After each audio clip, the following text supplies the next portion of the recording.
Welcome to Talk Tennis. This is part 2 of the Prince podcast with Tim Puttock. Thanks for joining me. Happy to be here. I know this one's going to be fun. This is going to be the funner, little more rapid fire. We're going to get a little spicy, might be some hot takes episode. We asked you guys to ask Prince anything, and you guys were loud. We heard you. We are going to do our best to answer all the questions. And as I teased from the previous episode, we're going to start with a spicy one. How come Prince and pro players do not go hand in hand anymore as of 2025? Why are there not more Prince rackets in pro players' hands?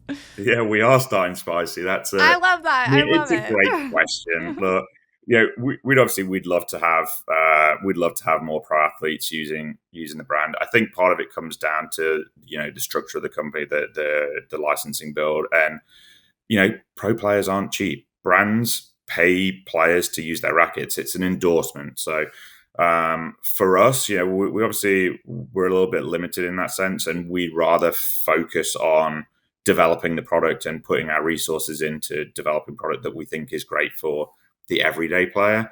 It's still interesting to me that in the tennis world, that sort of endorsement model really drives people's decisions. I'm not sure it's the same in really anything else. And it's super interesting because I can't play like, Alcaraz. Like, it's impossible.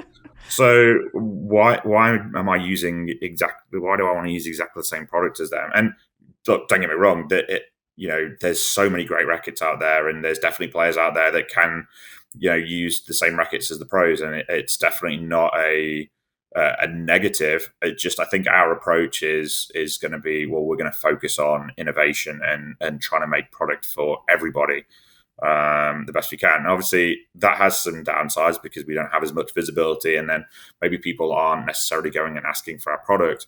What I would encourage people to do is, particularly if you haven't tried a Prince racket, go out and test.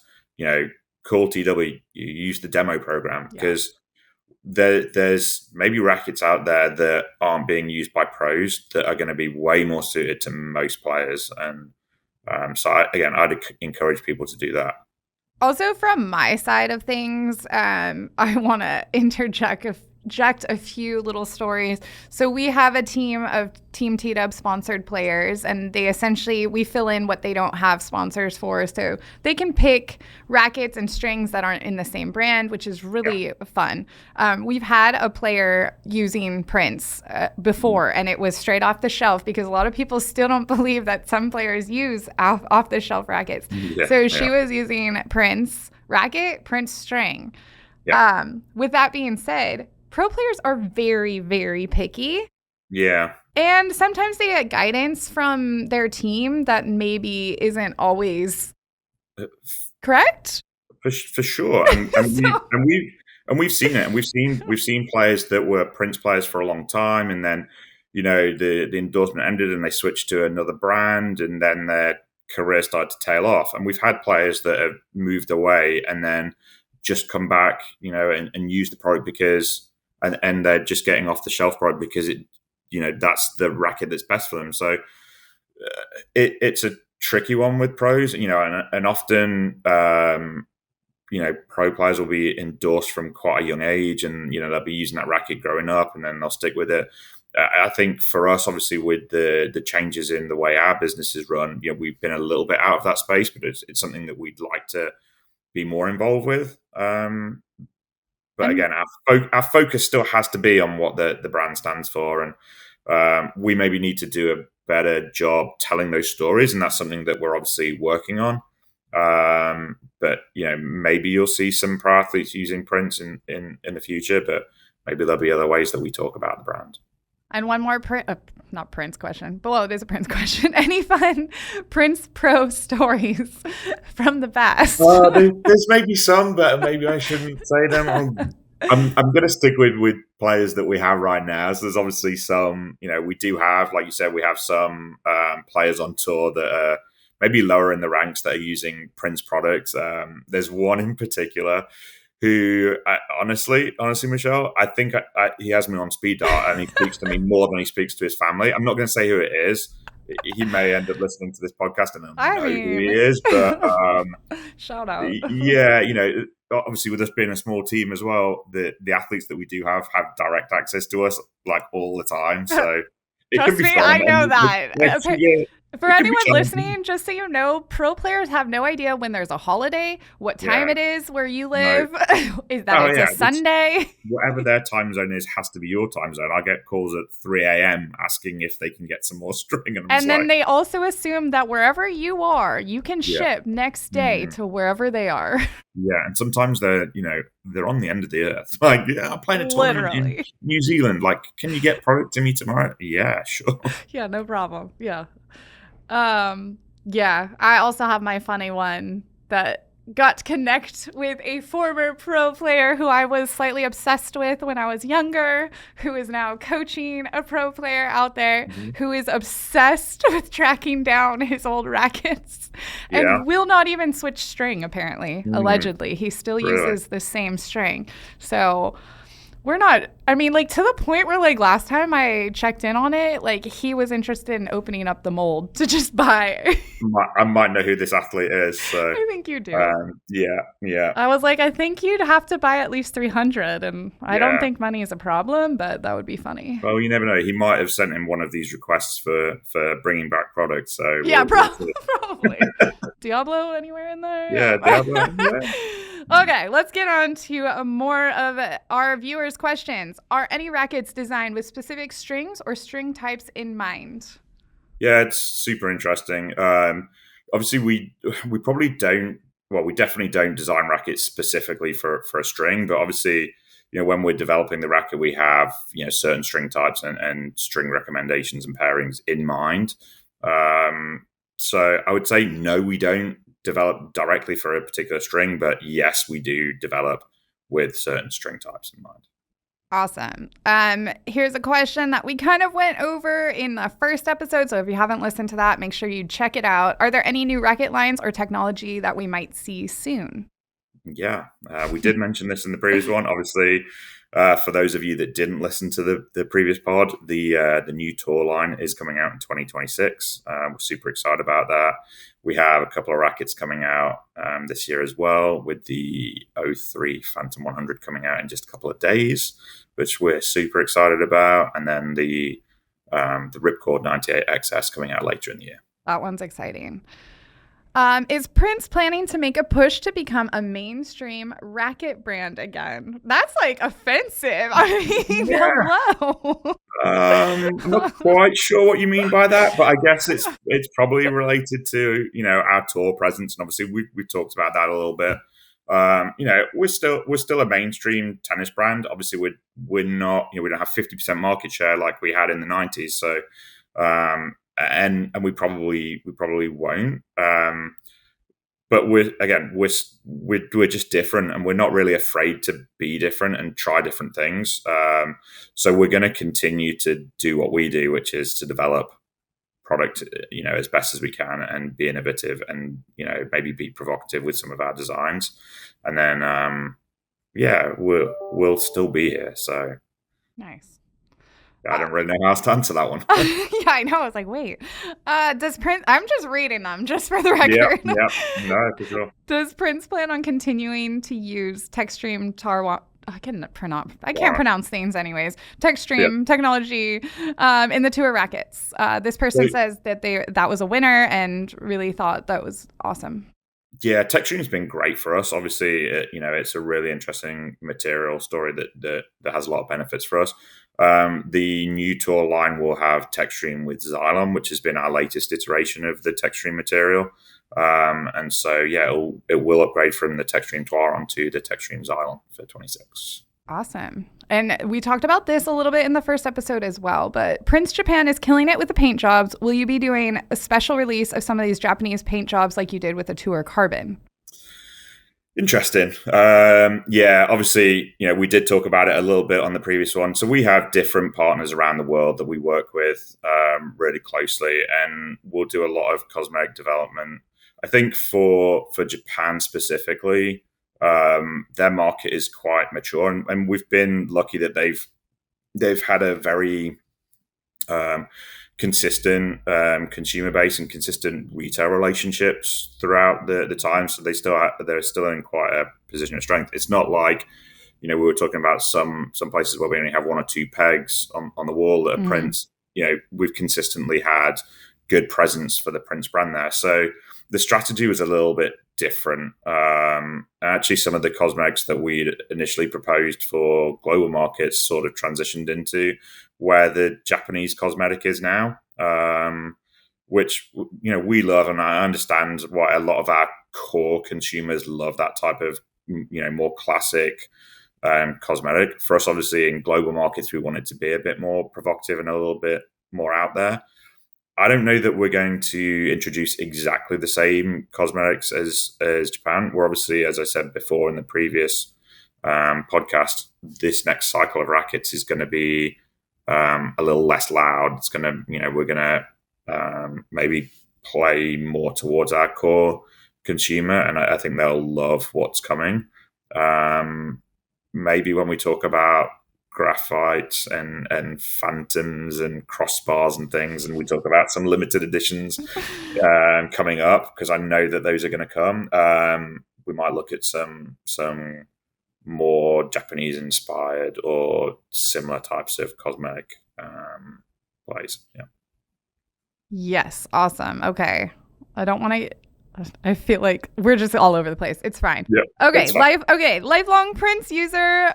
Can we get some O3 White or Turbo Shark limited paint jobs for some of the lines? They're still the best ever. Lean into the retro of it all. I'll second that. Make us feel like we're running pro stock rackets. Yeah, I love that too. I mean, we love our history and we love the retro. I think there's definitely a place for some retro throwback cosmetics. So yeah, we'll definitely keep that in mind and maybe bring some of those out in the near future. Many people love the Phantoms, but really wish there was a smaller head size than the current 100 square inches. A lot of us have. It's a very long question, but I know there's been a lot of requests for smaller head sizes, and Yes. maybe you can just touch on that. Yeah, and obviously we've done smaller head sizes on the Phantom in the past. We did the Phantom 93p in 2-string patterns. We did the Phantom 97p. We love those frames. They're still available, and I know that's something that we've discussed with the T-Dub team about potentially doing a limited edition or a limited run. But obviously the smaller head sizes are do tend to be more niche, so it's difficult for us to keep every product in line. It's just not feasible. But as a limited run, I think it would be awesome to do that again. So Cool. That's definitely something that we've discussed a lot. So maybe it'll come pretty soon. Will Prince return to Australia? Pretty sure Prince is available in Australia. Yeah. So we're still there. We discussed it in depth in the first episode, but the U.S. market is separate than some of the other global markets. So basically, Australia has to decide to bring in a line of rackets for them to carry it. So it has, unfortunately, that's not for us to decide. This actually goes back to like 2 questions ago. Why didn't you release the Beast 100 and Beast 98 here? Yeah, and again, that sort of comes down to the size of the line. Again, we're working with lots of different partners around the world, and in some places, certain franchises take off a little better than others. I think for us in the US, the Beast was always an interesting one because it was like really middle of the road, but we sort of got a little bit lost with it, and we tried, obviously we had that period where we introduced in the sort of tweener space, we introduced the Vortex and the Synergy and the Ripstick because we wanted to try to talk to very specific players in that tweener space. And so the Beast sort of went away for us, whereas in other markets, it sort of continued. I think, again, it just comes down to how many rackets we can do. And I'd love there to be, everybody to go out and buy a Prince racket, then we can offer more. But that's just the reality, unfortunately. And that just, I don't know how it triggered this because I think I was thinking about Isner and the long body. And then Yeah, yeah. I have to give a shout out. We do have a Prince player on Team T-Dub. Catherine Harrison from Yep. Texas is like tried and true Yep. Prince through and through using that Warrior 100. She's actually just about to make her comeback from some injuries and like she hits double handed on both sides. She's an awesome player. She Love has it. used that racket It's awesome. forever. And that's actually how she came to be part of Team T-Dub forever ago. She did a tour and there were Prince rackets hanging up and she's like, wait, I need some. So Yeah. it is, yes. And that's a great deal on our website right now. $100 for a racket used by pro Amazing. players. Such a great racket. Like what? Yeah. Okay. Will Echelon ever come back for racquetball? Rude. Again, Exxon hasn't actually gone away. Exxon's still there. Racquetball's been interesting. It's I think through COVID it became a pretty difficult sport to play.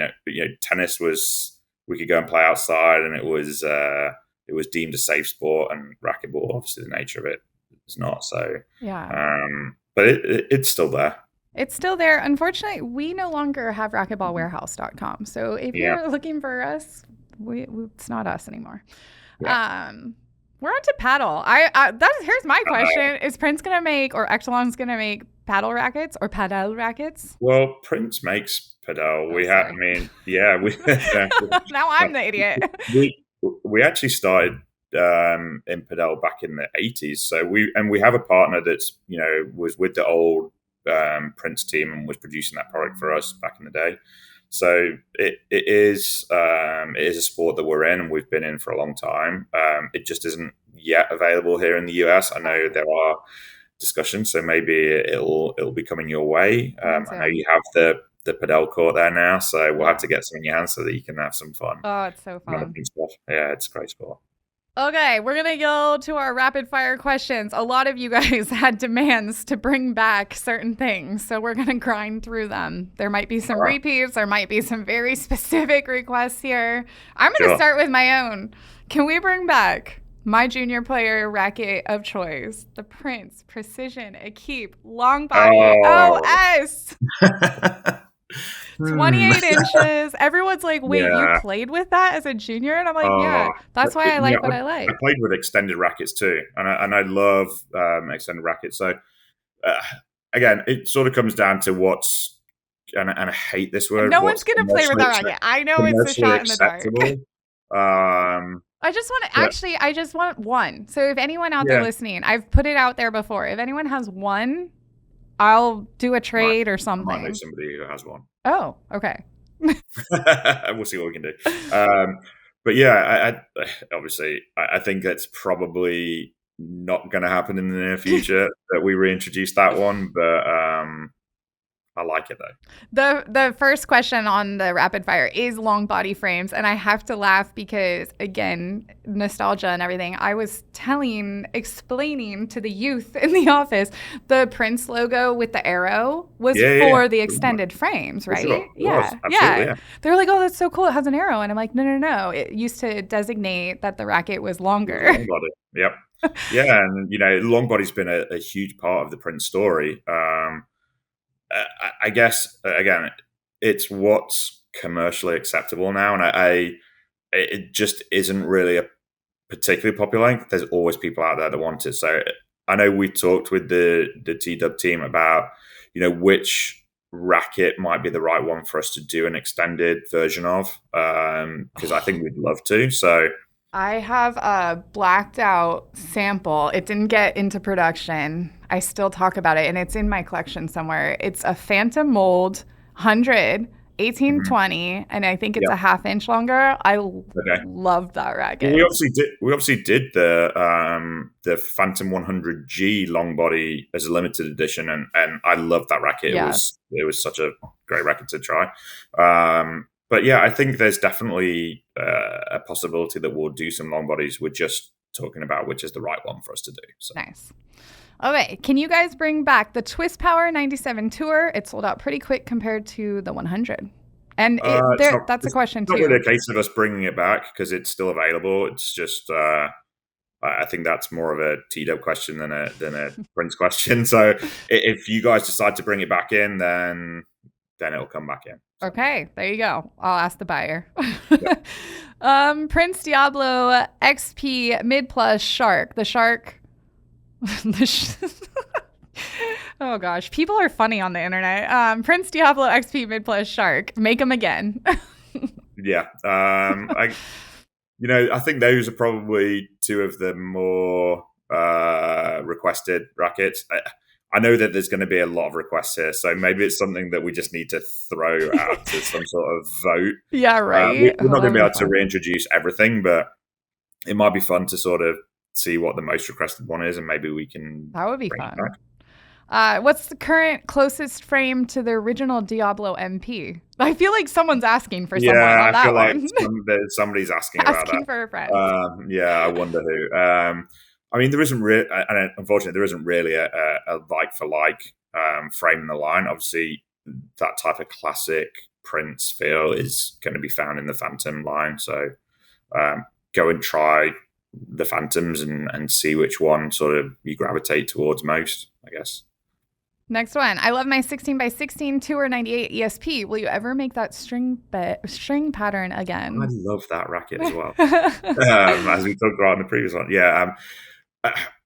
Again, this sort of, I love this question because it's sort of one of my pet hates is the whole everything has to be 100 square inches, 16 by 19. Yeah. Like that sort of, this is the correct string pattern. The 16 by 16, it really brought something out of that frame. And so I'd love to do something like that again. We did the 18 by 18 on the Synergy a few years ago, and we did a 14 by 21 on the Vortex. So we're not afraid to try different string patterns. And usually we go through a pretty long process of testing different patterns. So I remember when we were developing those ESPs, we did things like 12 by 13, like real crazy, like kind of 12 by 13 string things. But we might if there's enough demand for it. I definitely, as I said before, we're always looking at ways to improve playability. So if we think that that's the right pattern, we're not going to be afraid to do that. Okay. Someone just stated that they want the Prince graphite back. I mean, the Prince graphite is the Prince graphite. Like we bring it back every now and then. We did the re-release for the 50th anniversary a few years ago with the original individual grommets and no bumper, and that's cool. What a beautiful racket to hit with. Like you just put the racket there, and there's something so nice about sort of swinging that and not having to do too much because the racket's so heavy. I don't know if I could play with it every day unless I really worked out a lot. But add it to the collection. Yeah, for sure. Prince, please bring back the Ozone Tour lines, like the Ozone Pro Tour team, the Speed Port Tour. Prince, bring back the Jimmy Connors Prince Mono and the O-Port 100 square inch version, as well as the traditional 97 square inch version with the low swing weight so we can customize these beauties. Thanks. I got to wrap my head around that. Was that a mono with O3 and low swing weight? Yes. And offer it with an O-Port 100 square inch version as well as the traditional 97.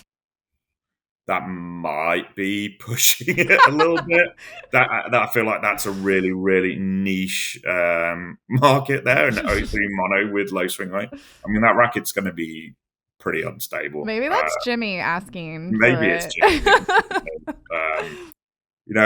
Again, the O3s and some of the Speedport frames, the way we constructed the frames in the past just isn't actually feasible for us anymore. Yeah. So those are difficult to reintroduce. Obviously, we continue to make O3 frames, so maybe there's something in the line right now that you like. I think the mono, you never know. You never know if we get like a massive request for it.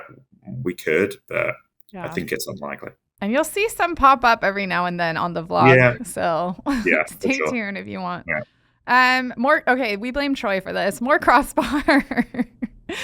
They're asking if you can update the EXO Prince Graphite 2.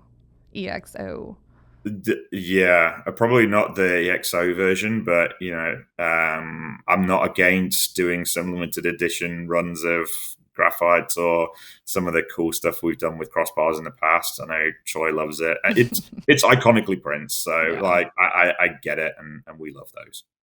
There's like these two questions back to back that are like almost referencing the same thing. Can you please make a Phantom 1820 with O ports? That's kind of what I was just referencing.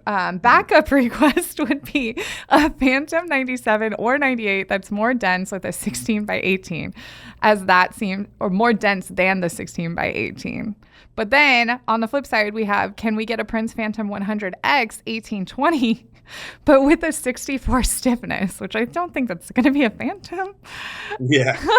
Well, it's so funny because the actual the unstrung RA is like 63, 64. Obviously, when you string it, it's going to go lower. If we make that racket stiffer, it's just not going to feel like a Phantom. It won't be a Phantom. So I Yeah. guess that's not really going to happen. What was the other one? The 03 1820 1820. Phantom with O ports. Yeah. Yeah, and again, this comes down to just how many rackets we can produce. I mean, we did in the past. We did the 03 Tour 100 in both string patterns, and the 1820 played great. Like it was a really nice racket, but we definitely sold a lot less of it. It's definitely there's less demand for it. So we are introducing the new 03 Phantom 100, but it's not going to be in an 1820. I think Sorry. that's unlikely. I'm sorry. And then the smaller head size Phantom, yes, we talked about that potentially doing that as a limited edition. Mm-hmm. The more dense pattern, I guess, more dense for who? I mean, Yeah. it's like we can make the string pattern denser on the smaller head size, and it'll be great for a few players, but it'll become less accessible for more. So Maybe I try think a again, thicker gauge of yeah, exactly. string. There's other ways to get there. Okay. Some of these are talking about cosmetics. We've kind of already talked about that. Yeah. Any plans to bring back Prince or Phantom graphites? Will there be any classic reissues from the 80s and 90s, like the CTS line, CTS Synergy that came out a few years back? Will Prince bring back long body? We kind of hit on these. Any new shoes? Any new hybrid string combos and colors? That was all one big question. Let's start. Yeah, obviously retro frames. Again, I kind of like that idea now of doing, opening it to the vote and Yeah. seeing if there's one that really resonates with people that we can do. Obviously, we're not going to be able to do all of them. There just isn't, we don't have the resources to go and do that. But yeah, we love our retro frames. We love our history. So I think that's definitely something that we can look into. There's new colorways on shoes coming. We talked about in the previous pod. There's new strings coming too, which there could be some really interesting hybrids, particularly with that new multi that slides a bit easier. I think that could be a really cool Cross. string for a hybrid. Yeah. In terms of colors on strings, we're open to doing different colors. Nice.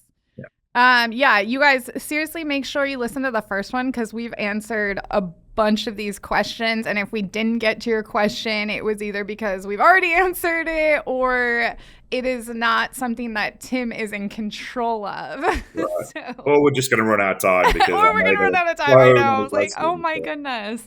I've got a bunch more. I'm just going to rattle through them. You don't have to answer because some of them have already been asked, but just want to make sure that people know that they're being heard.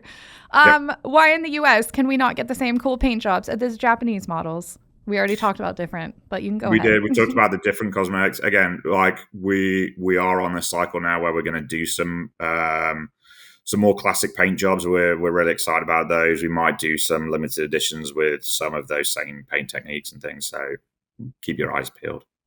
This one you don't have to answer. I'm just going to read it because it's kind of sassy and funny. Prince, why didn't you put a 16 by 19 string pattern in the Phantom 93P? 14 by 18? Really? I second Troy's motion on bringing back some genuine mid-sized options, 90 to 93 square inch with a 1619 pattern. We already covered that. Don't waste. Well, you know what though? Because it is interesting because, and again, I think it's one of the things that grinds my gears the most after working in the industry for 20 years is that whole notion that it has to be 1619, otherwise it doesn't make sense. We test a lot of patterns. We can make a 1618 play like a 1619 just on the spacing. You can make two different 16 by 19 string patterns with different spacing, play different, and you can make the same string pattern in 1619 if we adjust the way the frame flexes. Yeah. The string bed will react differently. So they're not all made equally. The 14 by 18 on the 93, the original Graphite 93 was a 14 by 18 string pattern. So that's why we did it. We tested it in 1619 and we tested it in 1820. And I think just the 1619 was just the least compelling. It wasn't a bad frame. It was just the least compelling option. So that's why we didn't do it. But yeah, seriously, we did the 1418, and we're going to stick by some of those decisions because not everybody else will do them, and we're then going to be the only brand out there that tries different things and does different things. So it's fine by me. Someone asked about 28-inch rackets. Maybe stay tuned. We already hit on that. How do you decide what cosmetics to use on the rackets, and also what are Prince's goals moving forward? We kind of talked about that. We for sure talked about it in the first episode. Yeah, we definitely talked about it in the first episode. For those that didn't listen to that one or haven't listened to it, go and listen to it, obviously. But I'll sort of repeat. We go through a process where we're really like 4 or 5 seasons out on the cosmetics, and we have a strategy of where we want them to go. We have a plan where we're doing a sort of more aggressive cosmetic followed by a more mainstream cosmetic for our core customers. I think just to be able to speak to different players and maybe allow them to go and find something more interesting by rebuying into something else. That process happens way before people ever see it. So it's funny, we were talking about the color trends and the rackets all coming out the same as the other brands. It's a coincidence. But yeah, and then was the question the goals of the brand again, just to keep innovating, keep pushing, and keep trying to make product for everybody. And we have to do a better job of telling that story and letting people know that that's what we're doing. Because I think not enough people are going out and trying our rackets and demoing our rackets, and we'd love them to, because we really do believe that the performance is there and people enjoy using them. So yeah. Nice. Okay, I'm going to officially shut down the questions, and I'm going to give you the last one that's coming from me because I'm the host. Yeah, absolutely. So you guys you obviously have mentioned that you're a licensee and you're working with a brand that essentially owns the brand. Yep. And you've done some really cool collabs in the past. We have. And, some we've seen directly at Tennis Warehouse, some we haven't, some we've seen in different markets. But are there any collabs in the future coming that relates directly to tennis? That you can talk about? And then this may be one that might be difficult for me to answer. Yes, we are looking at doing, we are in the process of doing new collaborations. I think that's something that, again, because we're a licensed company and we have a lot of other brands in the portfolio that are in that fashion space, that's really become part of our strategy. And I know to some extent our core tennis consumer maybe doesn't like the way that we present that, and that's a lot of a focus on our social media. I get that, and we're looking at ways that we can balance that better. But they're really important for us. I think they're really important for just talking to a different consumer base, and we have a lot of very loyal followers, but a lot of them are a lot of the younger generation maybe don't gravitate towards our brand as much. So I think it's a great vehicle for us to get to a different group of people. And there's some really cool brands out there that we've worked with, and we're going to continue to work with. Some of those are going to be more lifestyle oriented, and some are going to be in the tennis space. So there's stuff coming. And then last question that kind of goes along with this, is Dave Grootman like the best playtester? Or I don't know. I can answer that. Dave's great, but Dave loves playing tennis, and he's a great ambassador for the brand. He's super passionate about it, and so we're going to continue working closely with Dave. And he brings a great energy, and he's tested a lot of our product, and he knows it pretty intimately. So That's awesome. It's always fun to see who he's playing with, and it's like I know. celebrity or tennis Like pro or his connections with the tennis world is insane. unbelievable. Insane. Yeah. Yeah, so No, it's awesome.